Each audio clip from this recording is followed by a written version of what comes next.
स्वागत है आपके अपने YouTube चैनल जीएस विद आशु 3.0 पर।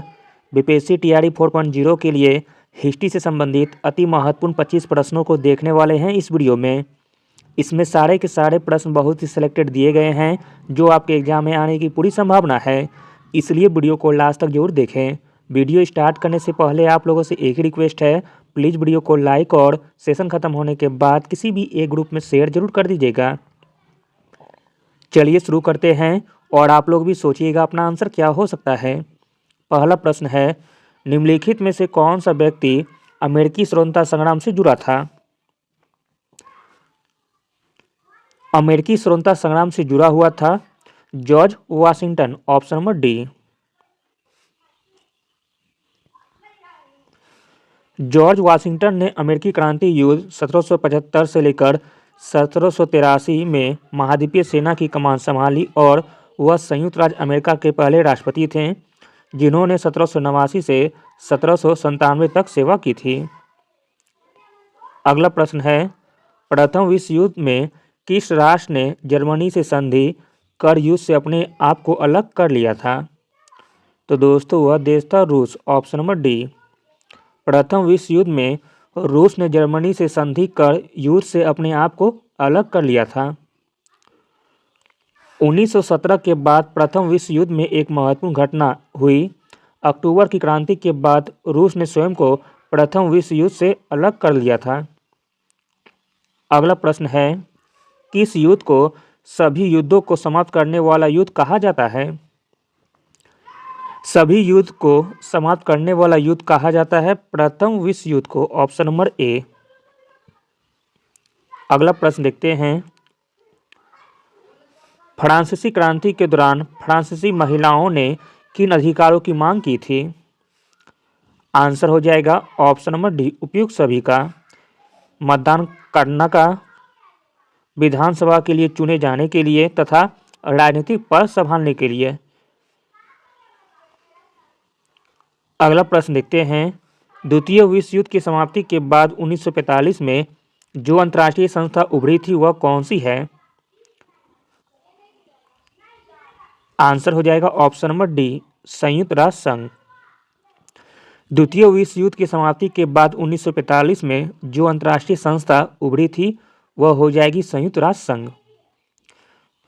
अगला प्रश्न है, राज्यों के अधिकारों और कर्तव्यों पर माउंट वीडियो सम्मेलन में आयोजित किया गया। माउंट वीडियो सम्मेलन कब हुआ था आपको बताना है। तो दोस्तों माउंट वीडियो सम्मेलन हुआ था वर्ष 1933 में, ऑप्शन नंबर सी। अगला प्रश्न है, राष्ट्रवाद की पहली स्पष्ट अभिव्यक्ति निम्नलिखित में से किस क्रांति के साथ हुई थी? आंसर हो जाएगा ऑप्शन नंबर डी, फ्रांसीसी क्रांति के साथ। अगला प्रश्न है, यूएसएसआर और जर्मनी के बीच युद्ध कब शुरू हुआ था? प्रश्न इंपॉर्टेंट है। यूएसएसआर और जर्मनी के बीच युद्ध शुरू हुआ था 26 जुलाई 1941 में, ऑप्शन नंबर सी। अगला प्रश्न देखते हैं, जॉर्ज वाशिंगटन को अमेरिकी सेनाओं का चीफ कमांडर बनाया गया था। जॉर्ज वाशिंगटन को अमेरिकी सेनाओं का चीफ कमांडर बनाया गया था 1775 में द्वितीय महाद्वीपीय कांग्रेस में, ऑप्शन नंबर सी। अगला प्रश्न है, निम्नलिखित में से किस क्षेत्र में 1871 के बाद यूरोप में राष्ट्रवादी तनाव बढ़ गया था? तो दोस्तों वह क्षेत्र था बाल्कन का। बाल्कन क्षेत्र में 1871 के बाद यूरोप में राष्ट्रवादी तनाव बढ़ गया था। अगला प्रश्न है, निम्नलिखित में से कौन से उपनिवेश का प्रथम महाद्वीपीय सम्मेलन में प्रतिनिधित्व नहीं हुआ? आंसर है ऑप्शन नंबर सी, जॉर्जिया का। जॉर्जिया उपनिवेश का प्रथम महाद्वीपीय सम्मेलन में प्रतिनिधित्व नहीं हुआ था। अगला प्रश्न है, क्रिस्टोफर कोलंबस ने किस जहाज के नाम से अटलांटिक में अपनी यात्रा शुरू की थी? आंसर है option number A, Santa Maria के नाम से। अगला प्रश्न है, अक्टूबर 1943 में सुभाष चंद्र बोस ने आज़ाद हिंद की एक अंतरिम सरकार बनाई जिसे जापान सहित कितने देशों ने मान्यता दी थी? आंसर है ऑप्शन नंबर डी,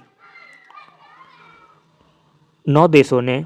अक्टूबर 1943 में सुभाष चंद्र बोस ने आज़ाद हिंद की एक अंतरिम सरकार बनाई जिसे जापान सहित 9 देशों ने मान्यता दी थी। अक्टूबर 1943 में सुभाष चंद्र बोस ने सिंगापुर में आज़ाद हिंद सरकार यानी कि आज़ाद हिंद फौज की स्थापना की और इसे जापान सहित 9 देशों ने मान्यता दी थी, इसलिए विकल्प 4 सही है। अगला प्रश्न है 1916 के प्रसिद्ध लखनऊ समझौते पर डैश के बीच साइन किए गए थे। 1916 के प्रसिद्ध लखनऊ समझौता पर साइन किए गए थे बाल गंगाधर तिलक और मोहम्मद अली जिन्ना के बीच, ऑप्शन नंबर बी। अगला प्रश्न है किस भारतीय जन आंदोलन की शुरुआत महात्मा गांधी की प्रसिद्ध दांडी यात्रा से हुई थी? आंसर है ऑप्शन नंबर सी, सविनय अवज्ञा आंदोलन के साथ। नमक यात्रा या दांडी यात्रा 12 मार्च 1930 को साबरमती आश्रम से शुरू किया गया था और 6 अप्रैल 1930 को दांडी पहुंची थी। अगला प्रश्न है फॉरवर्ड ब्लॉक की स्थापना किसने की थी? फॉरवर्ड ब्लॉक की स्थापना की गई थी रास बिहारी बोस के द्वारा, ऑप्शन नंबर बी। भारतीय राष्ट्रीय कांग्रेस यानी कि आईएनसी का फॉरवर्ड ब्लॉक 3 मई 1939 को सुभाष चंद्र बोस के द्वारा बनाया गया था। अगला प्रश्न है सर्वेंट्स ऑफ इंडिया सोसाइटी की स्थापना का श्रेय किसे दिया गया था? सर्वेंट्स ऑफ इंडिया सोसाइटी की स्थापना का श्रेय दिया जाता है गोपाल कृष्ण गोखले को, जो कि 1905 में बनाई गई थी सर्वेंट ऑफ इंडिया सोसाइटी। अगला प्रश्न है स्वराज शब्द का प्रयोग सबसे पहले दादा भाई नौरोजी ने डैश में तथा डैश में आयोजित कांग्रेस अधिवेशन में किया था। आंसर हो जाएगा 1906 का कोलकाता अधिवेशन में। स्वराज शब्द का प्रयोग सबसे पहले दादा भाई नौरोजी ने 1906 में कोलकाता में आयोजित कांग्रेस अधिवेशन में किया था। अगला प्रश्न है गांधी इरविन समझौता भारत के निम्नलिखित में से किस आंदोलन से संबंधित था? गांधी इरविन समझौता भारत के सविनय अवज्ञा आंदोलन से संबंधित था, ऑप्शन नंबर बी। अगला प्रश्न है भारत छोड़ो प्रस्ताव की स्वीकृति देने के लिए अखिल भारतीय कांग्रेस समिति की बैठक डैश सत्र में आयोजित की गई थी। आंसर है ऑप्शन नंबर सी, बॉम्बे सत्र में। यह 8 अगस्त 1942 को महात्मा गांधी द्वारा पारित किया गया था। महात्मा गांधी ने मुंबई में ग्वालियर टैंक मैदान में भारत छोड़ो आंदोलन का भाषण दिया था। अगला प्रश्न है लंदन इंडियन सोसाइटी और ईस्ट इंडिया एसोसिएशन की स्थापना निम्नलिखित व्यक्तियों में से किसके द्वारा की गई थी? आंसर है ऑप्शन नंबर ए, दादा भाई नौरोजी के द्वारा। उन्होंने वर्ष 1865 में लंदन इंडियन सोसाइटी और वर्ष 1867 में ईस्ट इंडिया एसोसिएशन की स्थापना की थी। अगला प्रश्न है नेताजी सुभाष चंद्र बोस द्वारा आज़ाद हिंद फौज के हिस्से के रूप में गठित महिला रेजिमेंट का नाम क्या था? आंसर है ऑप्शन नंबर बी, रानी झांसी रेजिमेंट।